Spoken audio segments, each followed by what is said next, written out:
The one thing that I love about English Rose is that before she ever moved in, we had to fill out a whole life story about my mom, a profile.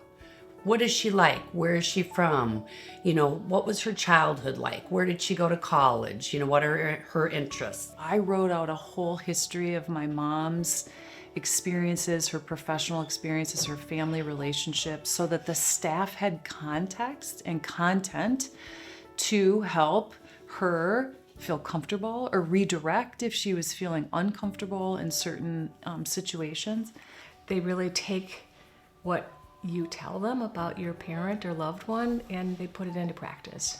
Everyone from management to maintenance to nursing to the caregivers, they know who your mom is. They know who your dad is. They make that personal connection.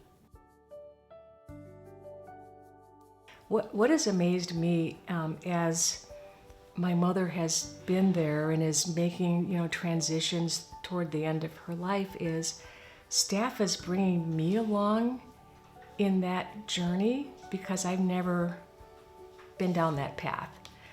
So they're always proactive in that way, in a way that I don't know enough to be. She probably would not be here today without the care.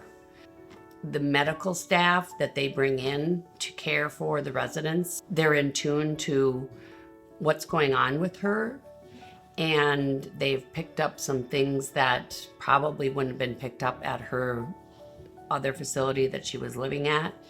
And I've been told by the hospice nurse that, one, she's amazingly strong, and two, she would not have made it this long had I not moved her to this environment. I think an ability to set the table, an ability to clear the table and do the dishes or do some sweeping, to answer the door when the doorbell rang. Well, you don't do that in a stranger's house. To me, I always kind of chuckled. I thought, well, what is she doing? But then I'm like, oh, she's being my mom. That's what she's doing.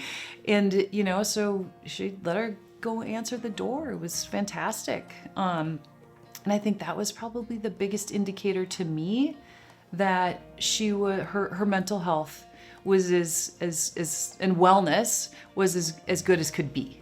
The fact that you walk in, you smell dinner, actual dinner cooking in the kitchen, right? The chocolate chip cookies are being made, and they're being made by the residents, who have the capacity and capability of being able to help do it, and they love it. The staff is so well trained. There's not a lot of turnover. You get to know them, and there's a peace of mind that comes with that because whatever activities are going on, they will tailor it to my mom or the other residents. And there's just a love that you can't replace when you're in a smaller setting like this. I've gotten to know every single staff person there. They're never a stranger to me. So the staff person who's taken the time, just getting to know your loved one as a person, they're still there in some way, shape, or form. And it's important for them to be valued and cherished as you would if they were with you.